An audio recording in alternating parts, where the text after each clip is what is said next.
Hello, welcome everybody to the live Q&A for the Money Recovery course participants. I welcome everybody. Hello, Neelkant ji. I see Sakshi ji as well. And we have other participants also, and we are going to be doing this live on the YouTube.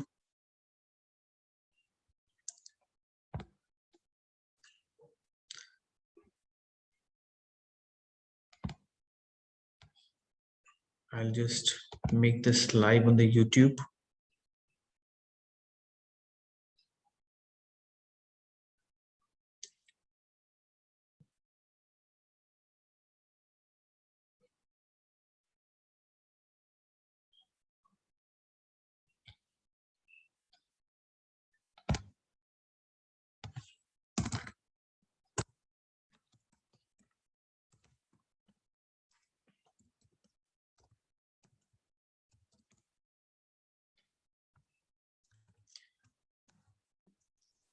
So great. So we have got few questions. So let me open our Q&A sheet and we will start taking the questions which we have received.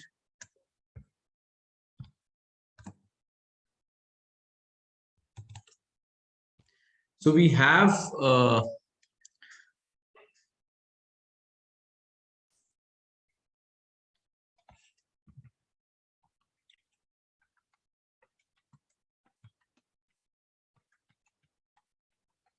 okay.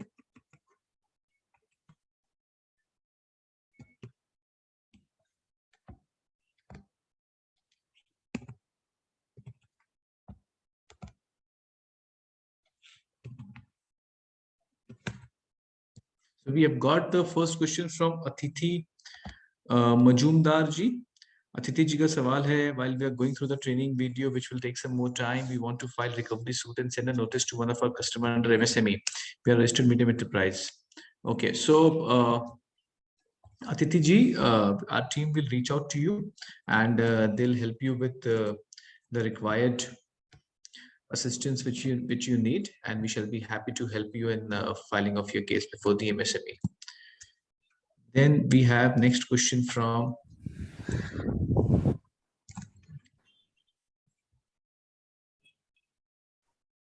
Hello Prakash ji. हाँ नमस्कार जी, कैसे हैं विनय जी? All good जी, बहुत बढ़िया जी। बस बताइए please. Please tell.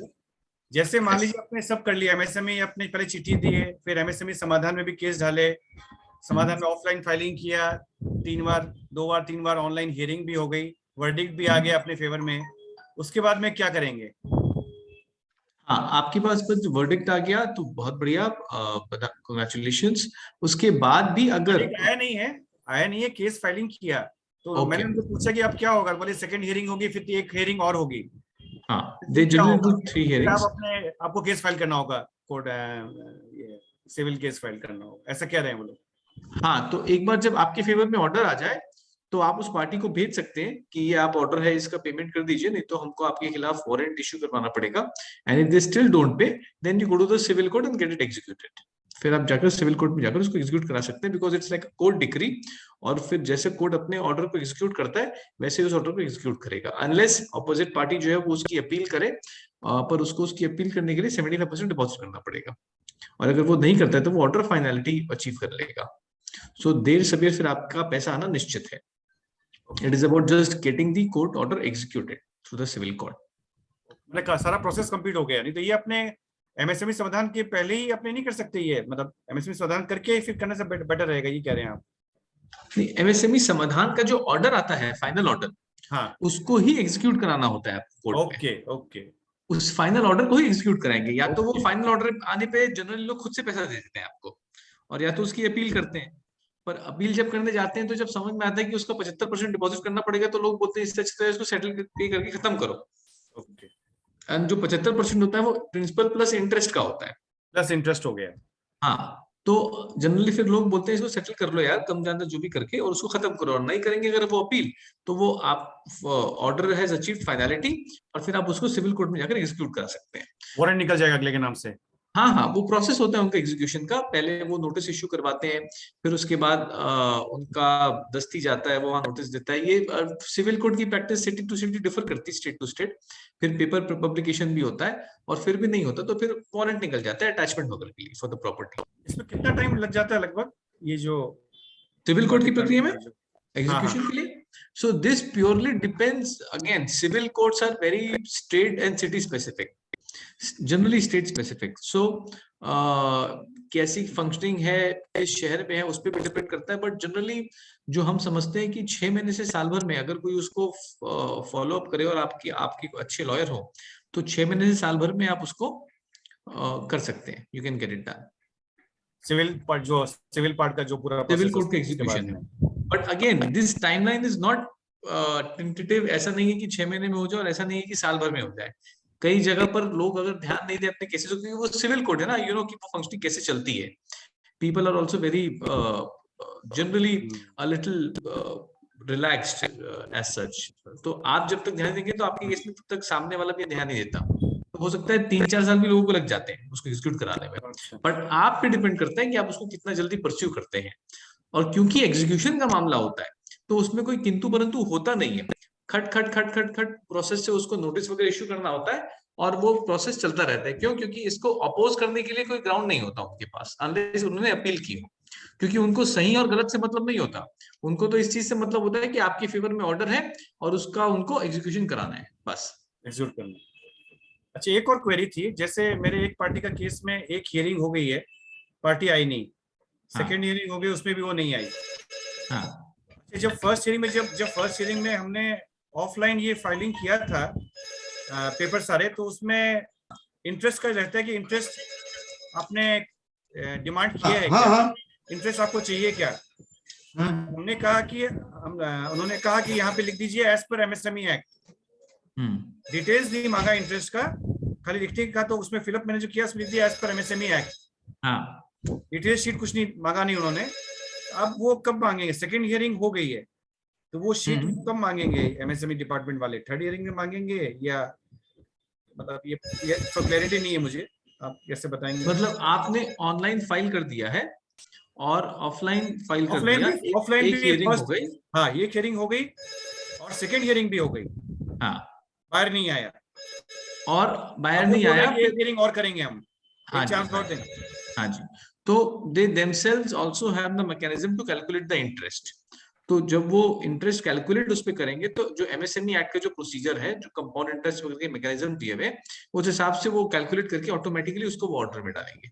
Because वो खुद वेरीफाई भी करते अच्छा, हैं। वो लोग हाँ हाँ हाँ, वो लोग वो खुद कैलकुलेट भी कर करते लेंगे, हैं। हाँ बिल्कुल, हमें 100%। हमें करके देने, शीट देने की दरकार नहीं है, जो शीट आपने दी है। आप दे तो अच्छा है, आप दे भी देंगे तो भी वो उस चीज को खुद कैलकुलेट करेंगे अच्छा, कि वो कैसे होना है, क्योंकि उसको वेरीफाई तो करते ही ना। वो आप कुछ भी देंगे तो वो उस चीज को they generally don't accept it.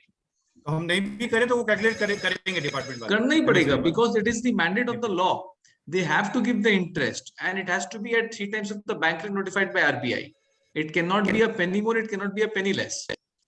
तो उसको उनको वो मैंडेट से कैलकुलेट करना होता है पूरा पूरा। Sir, thank you sir so much. Thank you जी, थैंक यू जी। मैंने सीए से हाँ जी, मतलब मेरे को सीए सर्टिफिकेट चाहिए था ना, तो मैंने हाँ सीए से ही अप्लाई करवा दिया। तो हाँ उन लोगों ने कहीं डाउनलोड किया ना, तो 18% मतलब रेट और सीट में निकला। तो उसने अभी 18% के हिसाब से कैलकुलेट करके मेरा वो तो कर दिया है, क्या बोलते हैं, कंप्लेंट रजिस्टर। तो वो चलेगा सर? हमने ऐसे ऐसे पूरा एमएसएमई में डाल दिया है, हाँ, with all annexures and index. बहुत तो बढ़िया। अभी 18% के हिसाब से डाला है। 18% सिंपल इंटरेस्ट? नहीं नहीं, कंपाउंड इंटरेस्ट। नहीं, ये 18% जो होता है ना, कंपाउंड इंटरेस्ट होता है बैंक रेट का 3 times। बैंक हाँ, rate is the rate at which RBI lends to the banks. Yes. इसका 3 टाइम कैलकुलेट करना है। ये रेट जो होता है वो हर 2-3-4 महीने में बदलता रहता है। तो इट इज नॉट स्पेसिफिक वो 18% ही आए, ये जरूरी नहीं है। वो 15 भी हो सकता है, वो 16 भी हो सकता है, वो 17.5 भी हो सकता है, वो 18 भी हो सकता है, क्योंकि वो 4-4.5 से 6% के बीच में वैरी करता रहता है। लेकिन सर वो सीए ऐसा बोला कि हमने एमएसएम, क्योंकि उसको सर्टिफाई करना होता है ना, तो मैंने उसको बहुत समझाया, लेकिन सीए ही होते हैं। तो फिर हाँ अभी तो जाने दिया है, लेकिन हाँ आता वही सेम है, लेकिन वो 18% उसने बोला कि मैंने डाउनलोड किया है एमएसएमई की वेबसाइट से, तो उसमें 18% फ्लैट आता है, और उसने सर्टिफाई करके भी दिया है। तो सर्टिफाई तो उन्होंने कैलकुलेशन को किया है, तो उनकी कैलकुलेशन 18% के हिसाब से तो सही है, पर वो 18% सही है कि नहीं है वो आपको देखना होगा। जो जनरली आपने अगर दे दिया तो कोई दिक्कत नहीं है। एमएसएमई जब फाइनल ऑर्डर करेगी उसका, तो एमएसएमई तो खुद ही उनको इंटरेस्ट को कैलकुलेट करके देना होता है, चाहे आप हाँ उनको दे या ना दे, हाँ because under the MSME Act they have to provide the interest, and it has to be at 3 times of the bank rate notified by RBI under section 16. तो वो एमएसएमई की वेबसाइट पे से ऐसा कैसे एनेक्सर 1 निकलता है? ये एनेक्सर 1 जो है ना उसकी वेबसाइट से निकला हुआ है। हाँ, तो ये फॉर्मेट्स होते हैं उनके, उन्होंने हाँ। फॉर्मेट्स दे रखे हैं कि भाई ये फॉर्मेट्स को आप यूज कर सकते हैं, चाहे तो इस फॉर्मेट में करके दे दीजिए, पर वो बैंक रेट के हिसाब से कैलकुलेट तो आपको करके दे सकते हैं। तो हमारे कोर्स में हमने एक शीट डाली हुई है, हाँ डाली आपने वो हुई है शीट सर, देखिए, कंपाउंड इंटरेस्ट कैलकुलेशन शीट। वो सर है पूरा, मैंने वो उनको सबमिट भी किया था कि सर आप इसी हिसाब से करिए, तो हाँ। बोले नहीं हम तो इसको ही स्टैम्प करेंगे। फिर ठीक है, कोई फर्क नहीं पड़ता, क्योंकि ये इंटरेस्ट की बात है। आप ऐसे भी जब एमएसएमई उसका ऑर्डर करेगा फाइनल, तो एमएसएमई खुद, जैसा मैं प्रकाश जी को भी बता रहा था, एमएसएमई खुद आपके दिए हुए इंटरेस्ट को वेरीफाई करेगा, और वेरीफाई करके फिर वो अपना खुद का कैलकुलेशन भी करेगा। अगर डिफरेंस आएगा तो वो आपको अपने कैलकुलेशन के हिसाब से इंटरेस्ट देगा। अभी सर एमएसएमई कितना टाइम लेता है इसको आउट करने में? सो इट डिपेंड्स कि वेयर आर यू बेस्ड, आप कहाँ पर बेस्ड है? आई एम फ्रॉम गुजरात, या रूबरू जाके आओ वहां पे? अच्छा, सो जनरली एमएसएमईज ऐसे तो 3 महीने का मैंडेट है उनका, पर अभी स्पेशली आफ्टर कोविड तो ये बहुत ज्यादा बैठ नहीं रहे हैं, और बहुत अफेक्टेड भी है इनका पूरा मैकेनिज्म। तो कभी 6 महीने में हो जाए तो बहुत ही बढ़िया बात होती है, पर 6 महीने भी नहीं, उससे भी ज्यादा टाइम लग रहा है अभी। कभी 9 महीने, साल भर, 1.5 साल, पर 1.5 साल के अंदर अंदर जनरली ये ऑर्डर्स कर दे रहे हैं, जनरली अक्रॉस द कंट्री। और जब तक वो क्या बोलते हैं कि फिर इंटरेस्ट बढ़ता जाएगा? हाँ, वो तो till the date of final order होगा ना आपका, जब तक आपका पेमेंट ना हो। क्योंकि आपने जैसे ही ऑनलाइन फाइल किया, ऑनलाइन फाइल करते ही आपके बायर को तो एक नोटिस चला ही गया, नहीं, हमने ये है उसको ना, तो पता चल ही गया। ये पूरा बुकलेट बना के बायर को हमने स्कैन कॉपी भेजा, हार्ड कॉपी भेजा, आरपीएडी की रिसिप्ट की कॉपी भी स्कैन करके भेज दिया, बहुत बढ़िया किया आपने, और बहुत सब बढ़िया कुछ किया। इसी में रखा और है उनको एमएसएमई। हाँ उनको ऑनलाइन नोटिस भी जाता है ऐसे एमएसएमई मिनिस्ट्री से, जैसे ही आप एमएससीएफसी में फाइल करते हैं केस को, तो वो भी उनको मिल चुका है। तो आपकी फाइनल ऑर्डर तक आप इंटरेस्ट के लिए एलिजिबल रहेंगे till the date of payment. ठीक है, और कोई सवाल आपका? सर दूसरा ये है कि अगर कोई कॉन्ट्रैक्ट है, वो कॉन्ट्रैक्ट में हाँ। मुझे रुपया देना है 100 रुपया, लेकिन उस वक्त मतलब इट इज एन एग्रीमेंट, लेकिन आपको पता है कि हाँ मतलब ये लोग ट्रीट करते हैं, और फिर देते हैं उसके अंदर कैलकुलेशन के अंदर 25 रुपया, तो अभी हम वो 75 रुपीज क्लेम कर सकते हैं कि वो बिल नहीं किया है, कर सकते हैं? मतलब आपने काम किया 100 रुपए का, हाँ, उन्होंने आपको दिए 25 रुपया नहीं, नक्की हुआ है 100 रुपया, लेकिन बोलता है कि नहीं यार बिल 25 रुपया का ही भेज,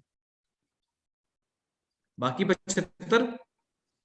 पैसा चाहिए तो 25 का भेज।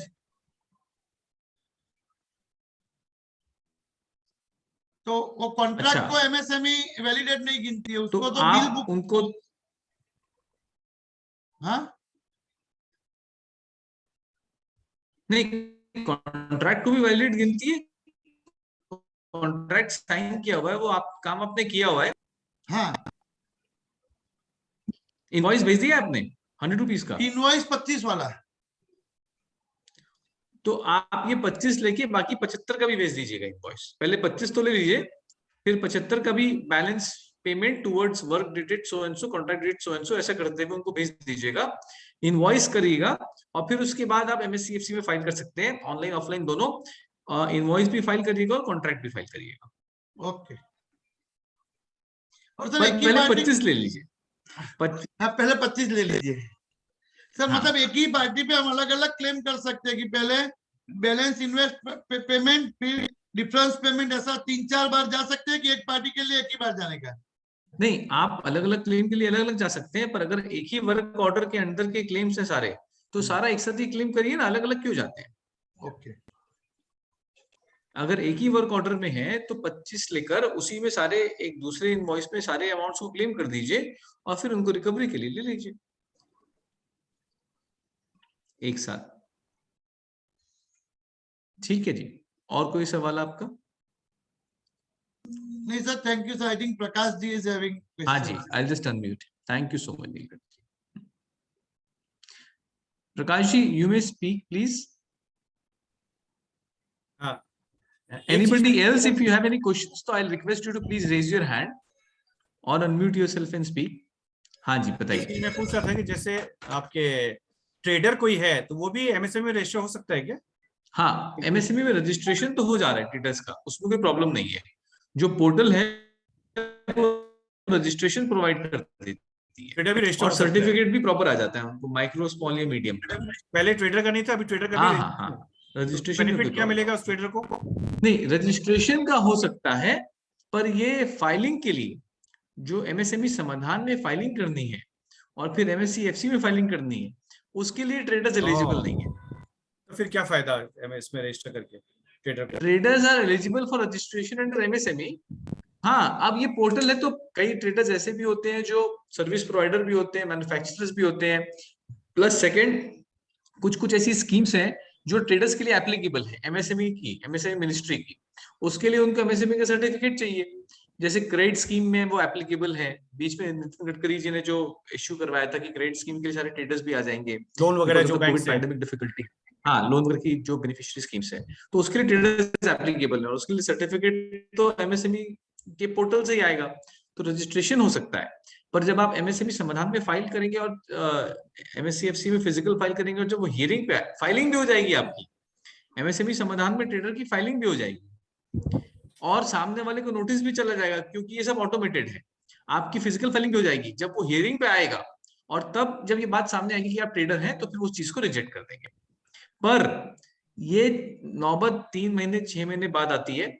आपकी फाइलिंग से, उनके ईमेल से और उनकी नोटिस से भी कई बार काफी केसेस में सेटलमेंट हो जाता है। तो legally and technically you can not file, but practically there is no harm and loss in filing it. So go ahead and we always ask our clients or traders कि आप file कर दो, क्योंकि आप जहां हो उससे नीचे तो आओगे नहीं। हाँ, उससे नीचे नहीं आना। एक एडिशनल सामने वाले पर प्रेशर ही बनेगा। एक चीज और, जैसे मान लीजिए कोई ऑनलाइन सेलर है, जो एक बंदा है जो कि ऑनलाइन सेलिंग करता है, तो वो भी इसमें एमएसएमई में रजिस्टर हो सकता है क्या? हाँ जी, बिल्कुल।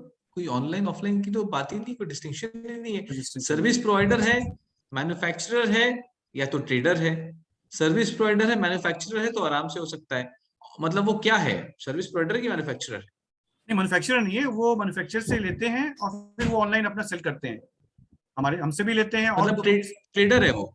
हाँ, मतलब ऑनलाइन सेलर है, ट्रेडर ही हो गया एक तरह से। ऑनलाइन हम लोग मैन्युफैक्चरर से लेते हैं और फिर वो अपना ऑनलाइन सेल करते हैं, खाली ऑनलाइन ही सेल कर रहे हैं। ठीक है, तो दे कैन गेट रजिस्टर्ड, जैसा अपना बात हुआ, पर वो ट्रेडिंग एंटिटी में आएंगे। ट्रेडिंग में आएंगे, उनको बैंक लोन का बेनिफिट मिल जाएगा एमएसएमई का, जो आपका क्रेडिट। हाँ, जो कुछ और स्कीम्स हैं जो एमएसएमई की, उनको बेनिफिट मिल जाएगा, पर मनी रिकवरी के लिए एमएसएमई समाधान का एंड तक बेनिफिट नहीं लेंगे, फिर भी एज अ थ्रेट वो फाइल कर सकते हैं। Correct, okay, thank you so much. हाँ, बहुत बार एज अ थ्रेट ही पैसा आ जाता है। थैंक यू जी, thank you. Okay, so I see some more hands and names. If anybody has any question, so please unmute. You may just unmute and speak, or you may also raise your hand, and we'll be happy to answer. Till that time, I'll take the other queries which we have received through our help and support form.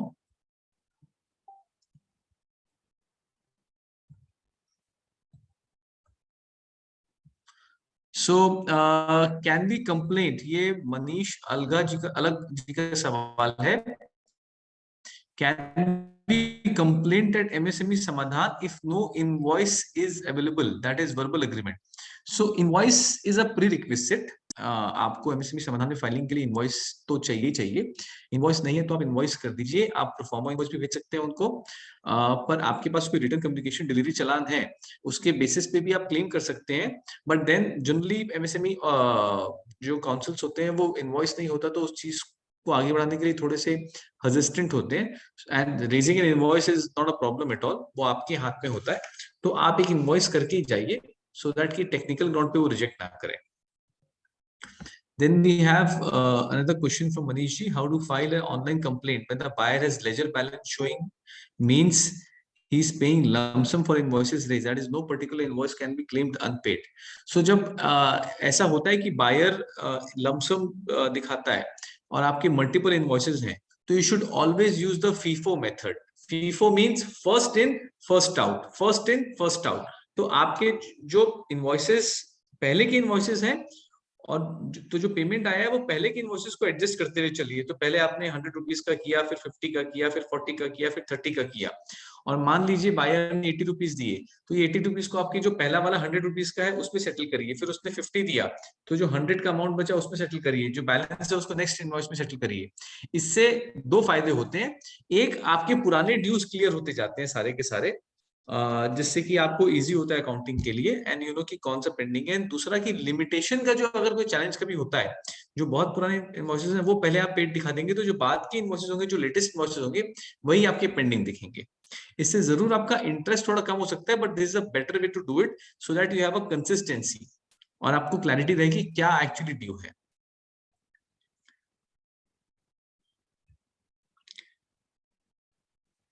Then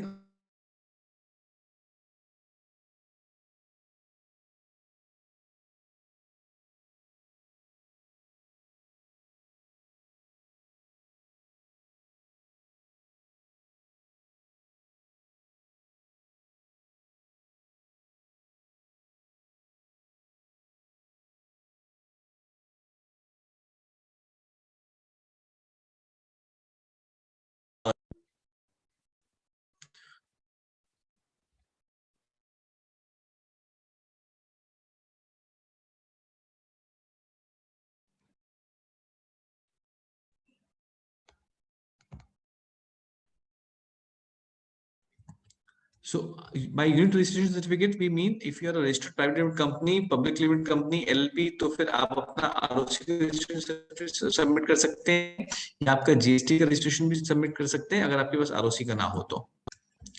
I see Prakash ji you have some question, please let me know. आप mute में हैं प्रकाश जी। हाँ हाँ जी। एक तो ये जो proprietor होते हैं इनका पहले तो जीएसटी में ईमेल आईडी और नंबर मिल जा रहा था, अब तो किसी का नहीं मिल रहा है। पहले आपने बताया था बहुत काम लगा वो। हाँ अब जीएसटी में लॉगिन करके वो ईमेल आईडी और फोन नंबर नहीं दिख रहा है किसी का भी, पहले दिख रहा था। हाँ, वो जीएसटी पोर्टल में दिखता तो है उनका फोन नंबर और ईमेल आईडी, आपको पोर्टल में जाकर ही सीधा आप सर्च कर सकते हैं सीधा सीधा उनका। पोर्ट में अभी लॉगिन करें तो खाली एड्रेस दिखाता है और नाम वगैरह फाइलिंग दिखाता है, लेकिन वो ईमेल और फोन नंबर नहीं दिखा रहा है। पर पहले तो आपने लिया है ना वहां से? हाँ पहले लिया था, लेकिन अब नहीं दिखा रहा है। तो maybe then the GST portal में हैव चेंज देयर फीचर्स और उन्होंने फिर इस चीज को हाइड कर दिया होगा फिर। प्रोप्राइटरशिप जो फर्म है उनका बहुत मुश्किल हो जाता है कि वो निकालना है। हाँ, प्रोप्राइटरशिप फर्म्स का और पार्टनरशिप फर्म्स का, दोनों ही बहुत चैलेंजिंग होता है क्योंकि आज की डेट में इंडिया में कोई ऐसा पब्लिकली अवेलेबल प्लेटफॉर्म नहीं है रजिस्टर ऑफ कंपनीज जैसा जहां पर ये रजिस्टर्ड रहे। और इनकम टैक्स पोर्टल में भी ऐसी कोई सुविधा नहीं है कि जहां पर आप जाकर के इनकी बेसिक डिटेल्स डाउनलोड कर सके जो पब्लिक डोमेन में हो सकती है। एक चीज और पूछना था कि ये लॉ ऑफ लिमिटेशन एग्जैक्टली थोड़ा सा इसको डिटेल में आप बताइए ना। हाँ बताइए, क्या आपका सवाल क्या है? लॉ ऑफ लिमिटेशन मतलब एग्जैक्टली है क्या चीज ये, मतलब ये क्या इसमें ध्यान रखने का है? तो मैं डेट रिकवरी, मनी रिकवरी के एंगल से बता देता हूँ क्योंकि हम उसी पे बात कर रहे हैं। तो 3 साल के ऊपर के जो भी ड्यूज होते हैं पुराने, वो आप रिकवर नहीं कर सकते under the law of limitation.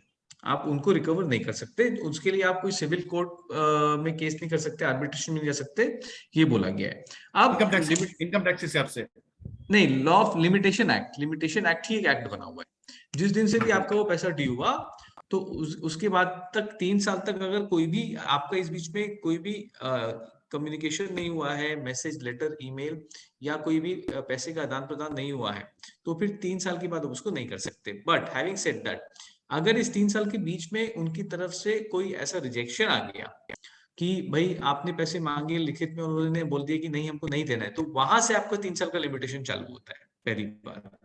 दूसरी बात, आपका अगर कोई ऐसा बीच में उन्होंने आपको 100 रुपए लेने थे, उन्होंने 2 साल बाद आपको 10 रुपए दे दिए, 90 रुपए आज भी बाकी है, तो वो 90 रुपए के लिए फिर उस जो डेट ऑफ पेमेंट था 2 साल बाद 10 रुपए का, वहां से आपका वापस 3 साल चालू हो जाएगा। थर्ड, अगर कुछ भी नहीं हुआ है तो फिर जिस दिन से आपका ड्यू था वहां से वो 3 साल की डेट देखी जाती है। हैविंग सेड दैट, एमएसएमई समाधान की वेबसाइट में भी गवर्नमेंट ने ये बोला है कि ये जो लिमिटेशन है 3 साल का, ये सिविल कोड वगैरह में अप्लाई करता है जरूर, पर ये एमएसएमई समाधान में फाइलिंग के लिए नहीं अप्लाई करता। तो उसका मतलब ये निकलता है कि आप एमएसएमई में जाकर के 3 साल क्या, 4 साल, 5 साल, 7 साल, 8 साल पुराना भी केस फाइल कर सकते हैं। वहां पर लॉ ऑफ लिमिटेशन अप्लाई नहीं करता फाइलिंग के वक्त। और बट एक उन्होंने चीज बोली कि principles of delay and latches will apply. Now principle of delay and latches क्या है, ये हमने पूरा कोर्स में बताया भी है, पर principle of delay and latches ये बोलता है कि आपको एक बेसिक रीजनिंग देनी होगी कि क्यों आप 4 साल बाद या 5 साल बाद या 7 साल बाद या 8 साल बाद आ रहे हैं, इस बीच आप क्यों नहीं आ पाए, आपने क्यों नहीं अप्रोच किया। It's a basic reasoning and that can be generally MSME समाधान केस में रीजनिंग ये होती है कि ये 2018 में पहली बार स्कीम आई, हमको पता नहीं था इसके बारे में, और थोड़ी बहुत जानकारी होती कि उस बीच में कोविड आ गया। प्लस ये भी देख लीजिए कि आपके स्टेट में एमएससीएफसी कब बना, क्योंकि एक्ट तो 2006 में आया है और हर स्टेट में एमएससीएफसी बनना था, काउंसिल बनना था, पर 12 साल लग गए पूरे भारत के हर एक स्टेट में एमएससीएफसी बनने में। तो दैट इज व्हाई वो अवेयरनेस नहीं थी। प्लस सामने वाला बोल रहा था मैं देता हूं, but he was not paying. तो जनरली एमएसएमई काउंसिल्स उस चीज को एक्सेप्ट कर लेती हैं।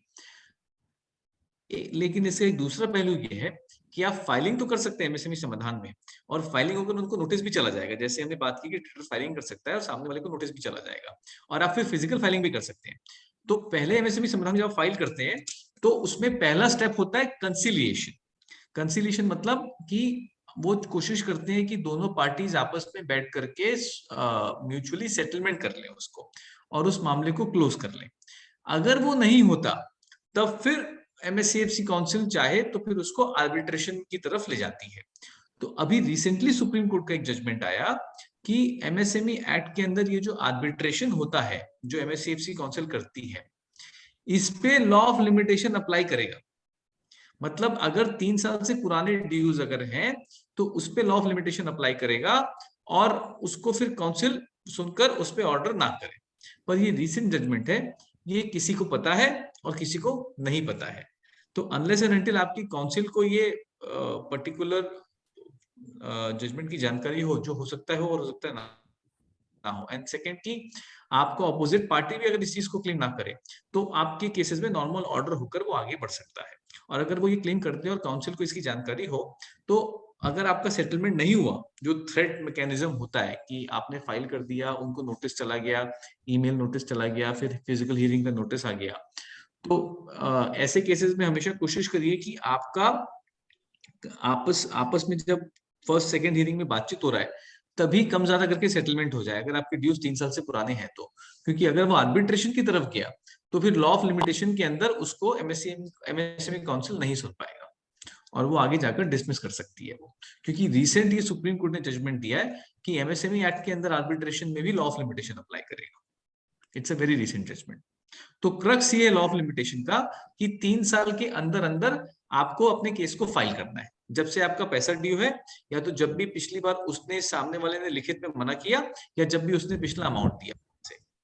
अब इसका एक और लेकिन पहलू है जो एक इसका ये जो लॉ ऑफ लिमिटेशन एक तरीके से क्लेम को ब्लॉक कर देता है, पर इस दीवार को भेदने का एक सीक्रेट रास्ता भी है।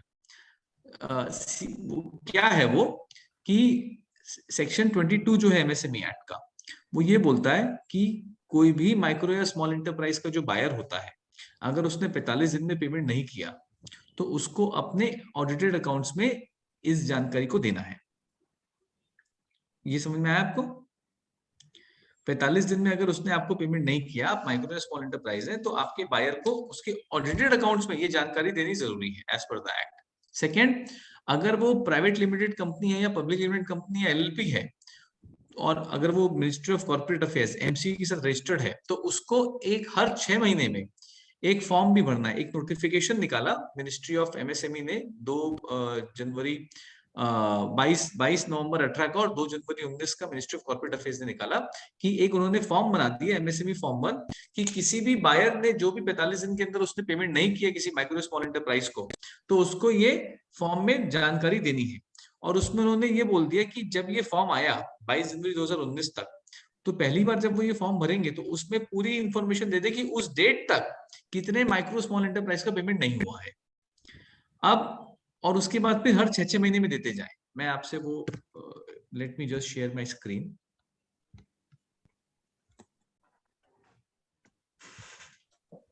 तो ये आपको मेरा स्क्रीन दिख रहा है? हाँ जी, हाँ जी। ये है MSME एक्ट। इसमें मैंने आपको बेटर इससे समझ में आएगा। मैंने कहा सेक्शन 22, तो ये देखिए, requirement to specify unpaid amount with interest in annual statement of accounts, साथ में पढ़ते हैं। Where any buyer is required to get his annual accounts audited under any law for time being for such buyer shall furnish the following additional information is annual statement of accounts, namely कितना principal amount है, कितना amount of interest है, जो 45 days के अंदर payment नहीं हुआ, principal और इंटरेस्ट दोनों, और फिर अगर प्रिंसिपल पे हो चुका है और इंटरेस्ट बचा है तो इंटरेस्ट भी बताना पड़ेगा, इंटरेस्ट भी बताना पड़ेगा उसको। और उसके बाद अगर कोई इंटरेस्ट के पेमेंट में भी डिले हुआ है, जो अभी तक पेमेंट नहीं हुआ है, तो उसको वो भी दिखाना पड़ेगा। और इसका मतलब ये है कि तब तक दिखाना है जब तक वो पेमेंट ना हो जाए। और फिर इसको एनफोर्स करने के लिए जो मैंने कहा, ये MSME मिनिस्ट्री का नोटिफिकेशन है 2 नवंबर 18 जो मैंने आपको बताया, उसमें ये बोल दिया कि in exercise of powers conferred by section 9 of MSME act, central government directs that all companies who get supplies of goods or services from date of acceptance or the date of deemed acceptance of the goods or services as per the provision of the act shall submit a half yearly return to the Ministry of Corporate Affairs stating the following: the amount of payment due and the reasons of delay। ये 2 चीजें उनको डालने के लिए बोल दी उन्होंने। अब इसके साथ साथ मैंने बोला आपको एक मिनिस्ट्री ऑफ कॉर्पोरेट अफेयर्स ने भी नोटिफिकेशन निकाल दिया, तो वो ये है मिनिस्ट्री ऑफ कॉर्पोरेट अफेयर्स का नोटिफिकेशन। हिंदी से अपन आगे बढ़ जाते हैं। ये तो होता नहीं है, ये उसका इंग्लिश पार्ट। मैंने आपको डेट बोली थी 22 जनवरी 2019। यहाँ भी उन्होंने सेम बात बोली है कि कोई भी कंपनी जिसने माइक्रो स्मॉल एंटरप्राइज को पेमेंट नहीं किया है 45 डेज के अंदर, तो उनको इस चीज को ये हाफ ईयरली रिटर्न में दिखाना है। और इसके लिए उन्होंने ये MSME फॉर्म 1 बना दिया जो मैं आपको बता रहा था। ये देखिए फॉर्मेट दे दिया, उसमें उन्होंने बोला ये बेसिक डिटेल्स के बाद initial return of outstanding dues to micro और small enterprise suppliers, total outstanding amount due as on the date of notification of this order. इस नोटिफिकेशन का डेट क्या था हमने देखा अभी, फिर से देख लेते हैं। 2019 एब्सोल्युटली 22 जनवरी 2019। तो ये इसका मतलब ये हुआ कि 22 जनवरी 2019 तक का जितना भी पेंडिंग ड्यू था किसी माइक्रो स्मॉल एंटरप्राइज का, तो उनको यहाँ दिखाना है।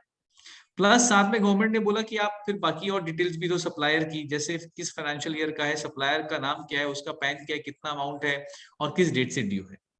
फिर उसके बाद उन्होंने बोला कि regular return of outstanding dues, मतलब हर 6 महीने की फिर ड्यूज रेगुलर बेसिस पे आप बताते रहो, फाइनेंशियल ईयर क्या है, सप्लायर कौन है, वो सेम चीज है पूरी पूरी।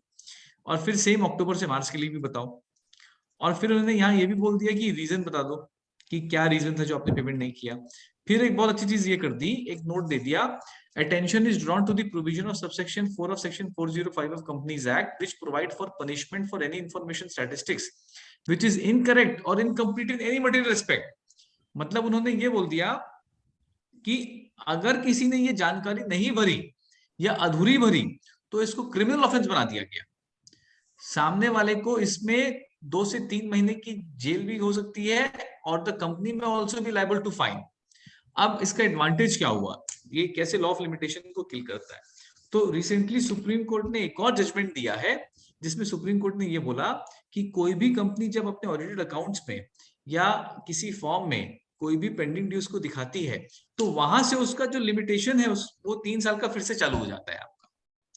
तो क्रक्स ये है कि अगर आपके बायर का आपका पैसा आपके बायर से आपको 3 साल 4 साल 5 साल पहले का लेना है, जिसमें आपको लॉ ऑफ लिमिटेशन का डर लग रहा है कि भाई 3 साल से ऊपर हो गया तो मैं कैसे करूंगा इसको, तो आपके उसके ऑडिट अकाउंट्स अगर आपके पास आ जाएं, अगर वो प्राइवेट लिमिटेड है पब्लिक लिमिटेड है तो आ जाएगा, उस पे आप देख लें, उसके बैलेंस शीट में देख लें, नहीं तो उसको नोटिस भेजकर उसके सीए को भी आप नोटिस भेज सकते हैं कि ये अमाउंट ड्यू है और आपने ये अपने बैलेंस शीट में नहीं दिखाया, या एमएसएमई में फाइल करके एमएसएमई के थ्रू उनको ऑर्डर करवा सकते हैं कि इनको बोला जाए कि इनकी बैलेंस शीट फाइल करें, क्योंकि एमएसएमई मिनिस्ट्री नोटिफिकेशन निकाले कि दिखाना है और एक्ट बोलता है कि दिखाना है, और नहीं दिखाया है तो इनके अगेंस्ट एक्शन है।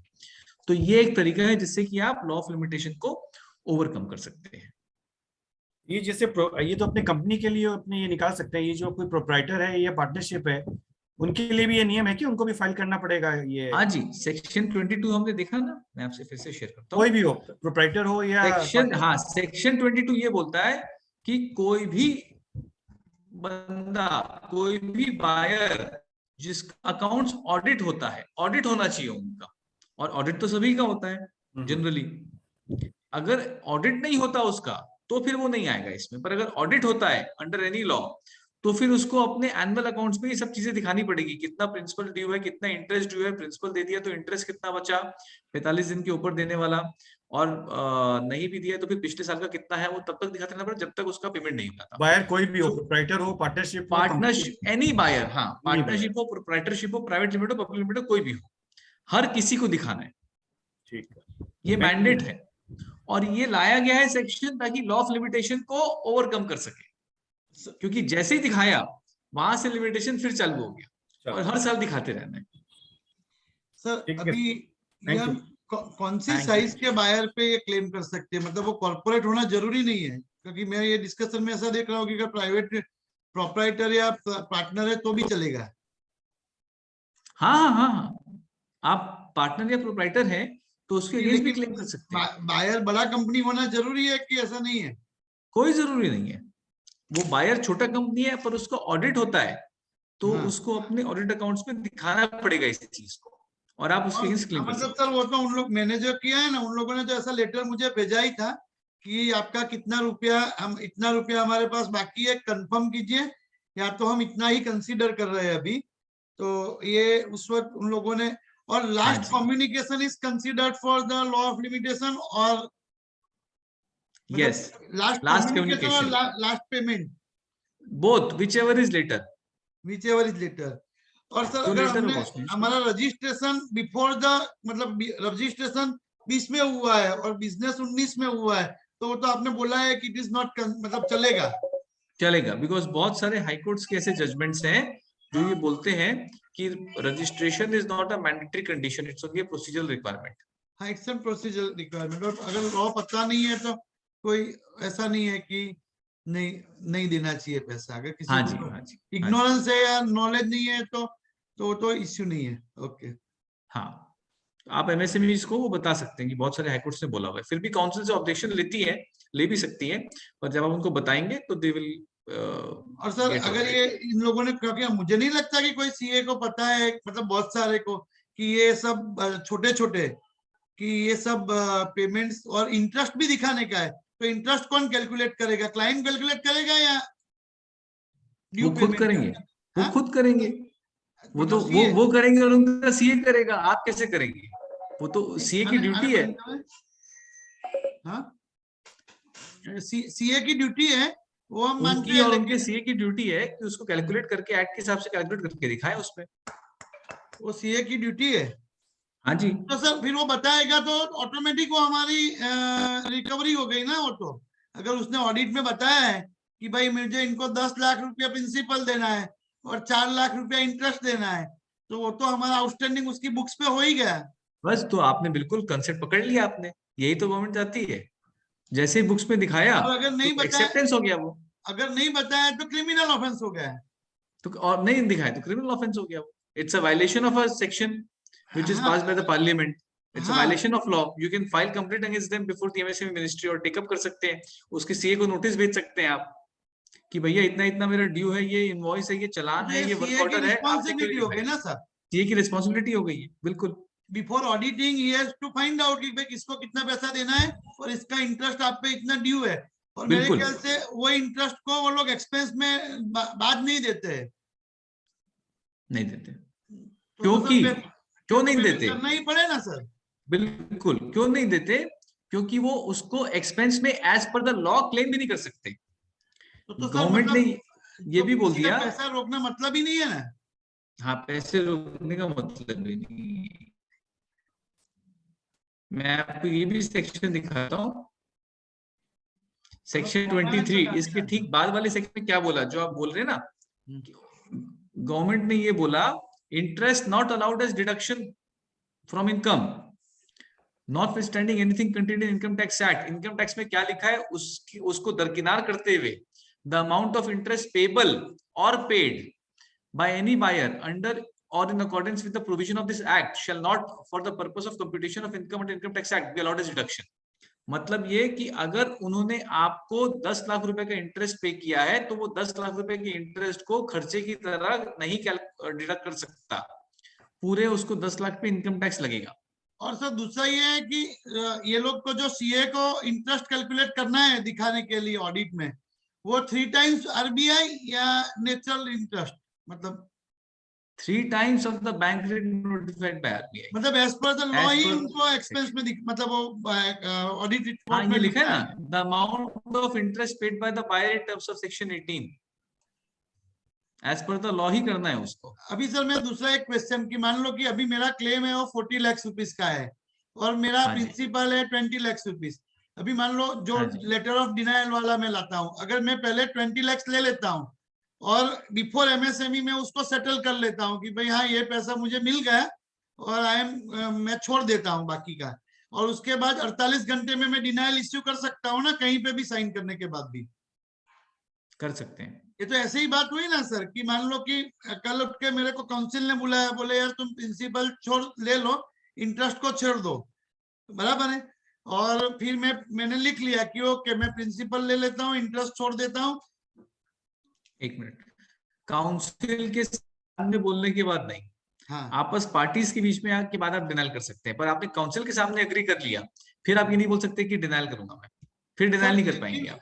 आपने तो ऐसा बोला था कि if you are doing an settlement before court, मतलब अगर आप कोर्ट रजिस्टर्ड सेटलमेंट है उसको भी डिनाई कर सकते हो। नहीं नहीं, only no not before court, never, only between the parties.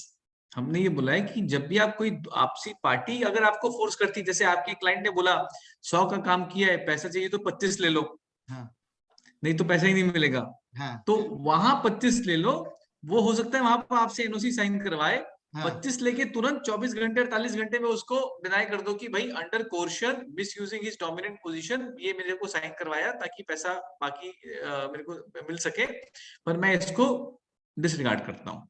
But after you have spoken before the court, फिर तो आप बाध्य हो गए ना, फिर तो वहां प्रेशर की बात ही नहीं, बिकॉज वहां पर तो कोर्ट की बात है, मतलब उसमें डिनायल वाला क्लॉज नहीं लगेगा, उस पर डिनाइल वाला क्लॉज नहीं लगेगा, क्योंकि आपने कंसेंट दे दिया कोर्ट को।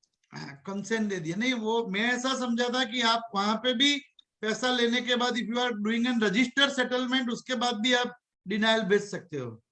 नहीं, रजिस्टर्ड सेटलमेंट्स की से मतलब है साइनिंग, आपने उस वर्ड को रजिस्टर्ड लिया, जो साइन करके आपसे एनओसी भी अगर वो ले ले तो उसके बाद भी आप उसको डिनाई कर सकते हो। अभी सर मान लो कि हम लोगों को ऐसा है कि भाई चलो 1 साल नहीं 1.5 साल बाद इंटरेस्ट के साथ जो आएगा वो चलेगा, तो हम थोड़ा अड़ सकते हैं कि नहीं हमको इंटरेस्ट तो चाहिए ही चाहिए।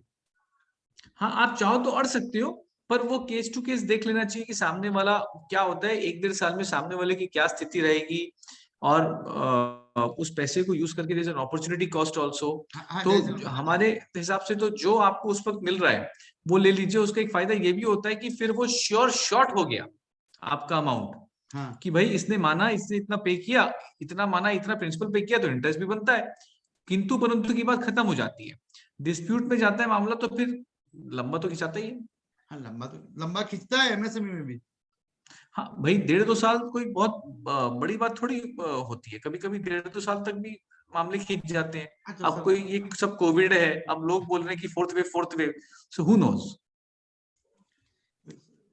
सिविल कोर्ट में भी सब 7-8 साल तो लगते ही है ना स्टार्ट होने में। हाँ, ये 1.5-2 साल में बहुत हायर साइड पे बोल रहा हूँ, 6 महीने साल भर में भी ऑर्डर्स हो जाते हैं। पर मान लीजिए 1.5-2 साल में इसलिए बोल रहा हूँ कि मान लीजिए आपका 6 महीने में ऑर्डर आ गया, साल भर में ऑर्डर आ गया, अब वो इंटरेस्ट नहीं देना चाहता या वो देने की स्थिति में नहीं है अब 1 साल बाद प्रिंसिपल को भी, तो आपको उसको एग्जीक्यूट कराने के लिए कहाँ जाना पड़ेगा?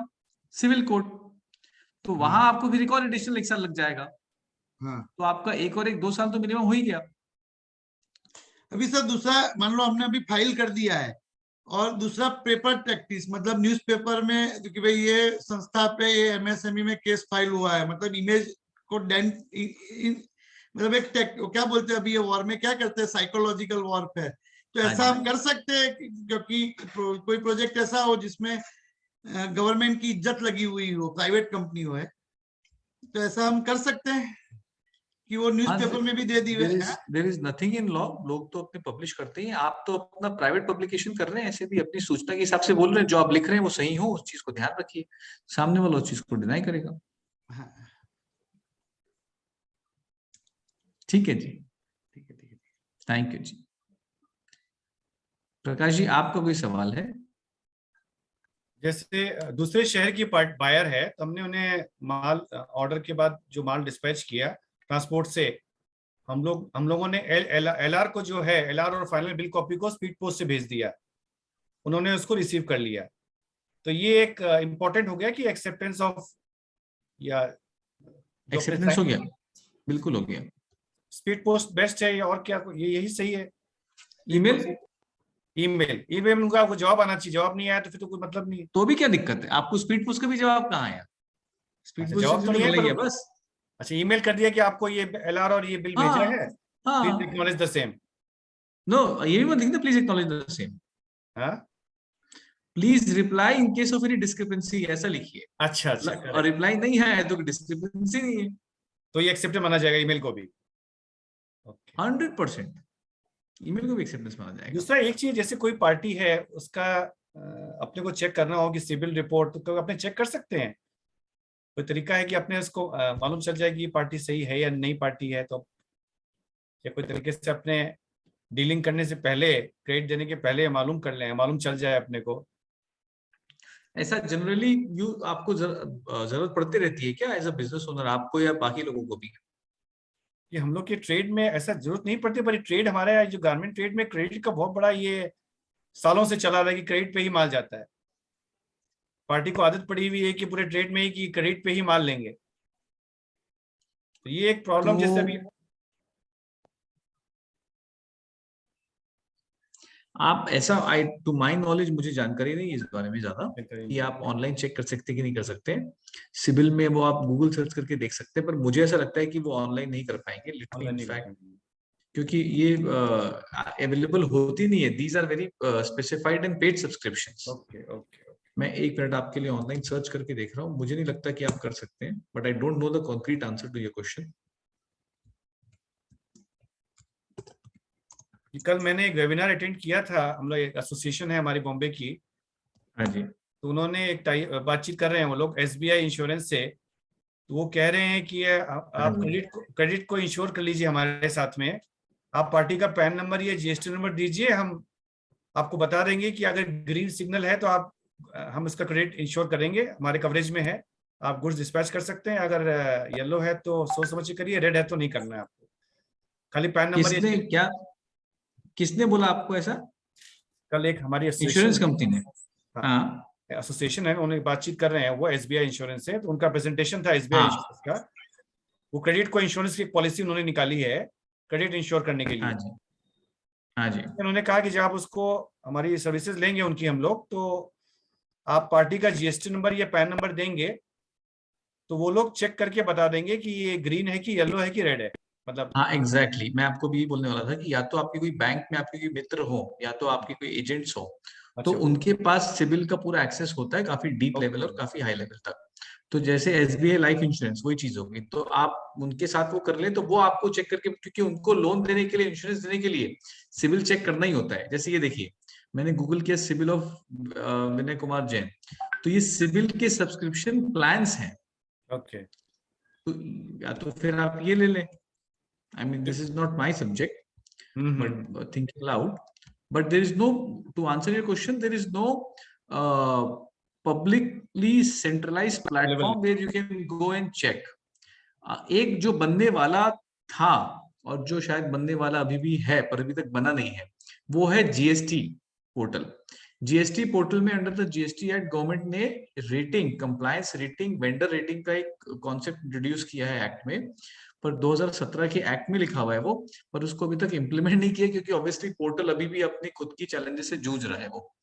तो उस पे आप जब भी किसी वेंडर का जाएंगे तो आपको दिख जाएगा कि भैया ये इसकी क्या रेटिंग है, जैसा आपको एसबीआई लाइफ वाला बोल रहा है ना, ग्रीन येलो रेड. पर हाँ, आप एक चीज जो कर सकते हैं, जीएसटी पोर्टल में जाकर के उस वेंडर का जीएसटी डाल करके उसका जीएसटी कंप्लायंस चेक कर लीजिए. कंप्लायंस चेक कर सके, रिटर्न It कब will तक not फाइल give किया. you a full credit. हाँ, रिटर्न कब तक फाइल किया. तो अगर वो बंदा प्रॉपरली बिजनेस करता है तो रिटर्न तो प्रॉपरली फाइल कर ही रहा होगा, पर अगर उसमें भी उसका नॉन कंप्लायंस है तो you may not want to deal with them. Correct. It may not give the correct and true picture about their financial capacity, but it will definitely give you some picture about the status of the compliance of that company. क्योंकि GST नहीं कर रहा है तो फिर धंधा कैसे करेगा. करेक्ट. ठीक है जी. ठीक है sir, thank you. I hope it helps. Thank you जी.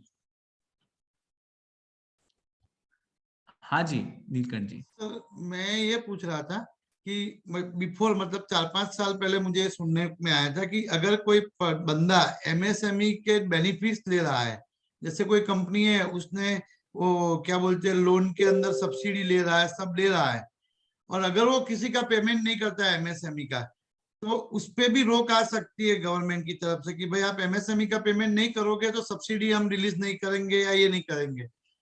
ये नॉलेज के लिए ऐसा, लेकिन हमारे कोर्स में ये बात नहीं है. हाँ, क्योंकि हमको भी इसकी जानकारी नहीं है बिल्कुल. मतलब टू बी वेरी फ्रैंक, आप ये मैं पहली बार आपसे सुन रहा हूँ. हमको आज के पहले इस चीज की जानकारी नहीं थी, तो हम इसके बारे में जरूर सोचेंगे एंड विल रिसर्च. अगर ऐसा कुछ होगा तो we will also make it part of the course because that मतलब कैन क्या बी है अ कि वेरी जो गुड थिंग. सब्सिडीज होती है वो सबको गवर्नमेंट मतलब वो इंटरेस्ट सब्सिडीज होती है वो सब होल्ड करती है कि भाई आप एमएसएमई का पेमेंट कीजिए या तो हम आपको सब्सिडी नहीं देंगे. ठीक है, हम जरूर इस पे रिसर्च करेंगे, और अगर इस पे अगर हमको कुछ कॉन्क्रीट नोटिफिकेशन मिलता है, क्योंकि एक्ट में तो ऐसा लिखा हुआ नहीं है, पर अगर कुछ कॉन्क्रीट नोटिफिकेशन मिलता है जो कि स्टिल वैलिड एंड एग्जिस्टिंग है, उसको हम जरूर कोर्स का पार्ट बनाएंगे. Thank you so much for informing that. ठीक है जी. और कोई आपके सवाल हो तो I will be very happy to take, else I we can then move on sir and sign payment of. आने पर आपको रायपुर में मिठाई लेके आएंगे मिलने के लिए, नहीं साहब, आप बस और एक टेस्टिमोनियल हो जाएगा. हाँ बधाइयां भेज दीजिएगा और बहुत शुभकामनाएं कि आपका पेमेंट आए और बहुत जल्द आए. फोन पे ही हम बात कर लेंगे या इस तरीके से लाइव पे मिल लेंगे, and will be very happy if you receive your payment and the faster you receive your payment. ठीक है जी. ठीक है जी. Thank you so much everyone. Thank you so much for joining. I hope I have been able to give you some value and I hope to see you soon. Thank you so much.